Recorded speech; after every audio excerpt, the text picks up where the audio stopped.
Mga brother, nandito po tayo ngayon sa Lingayen, Pangasinan at ito nakita ko yung aking kumpare at meron siyang truck. Ito to. Napaka-pogi nito. Hindi naman to for sale mga brother pero i-flex ko lang yung unit na to na nabili niya somewhere. Pero ito kasi mahilig tayo sa mga ganyan mga unit ng mga gwapo-gwapo na unit. So ito pinambabiyahe ng mga malayuan, Isabela, Cagayan boss, no? May Cagayan ka pa, meron ka pang mga lawag ganon, Apari. So malalayo mga lugar. This is a 6HK1-10. So palibutan natin to mga brother. Ito na. So ito na mga brother.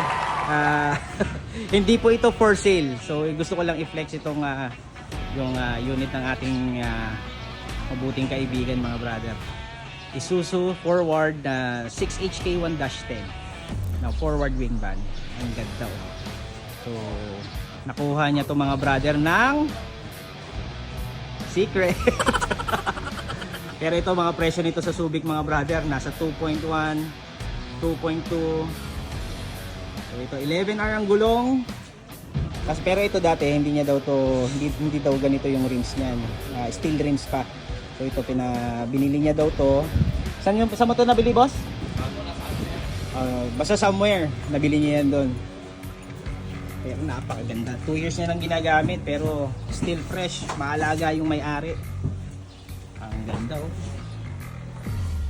11R. Kumakarga po ng 17 tons mga brother. Dagdag ka ba ng molye? Dagdag ka molye. Ilang dahon? 3 dahon. Ganda. 3 dahon.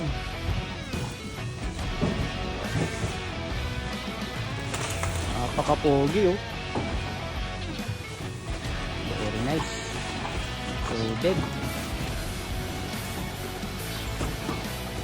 Talagang matitibay. Sa mga nagsasabi po na hindi maganda ang electronic na unit, hindi po. Based po sa experience ni mabuting kaibigan, mas napabuti pa siya nung nag-electronic siya dahil sa konsumo ng diesel mas matipid mga brother. Biruin nyo mga brother, ang konsumo daw niya ng Isabela, Pangasinan, Balikan 11,000 mga brother. Loaded pa siya nun Kung 50 pesos po yung tawag nito, yung diesel, nasa 11 hanggang 13.5. Isabela, Pangasinan.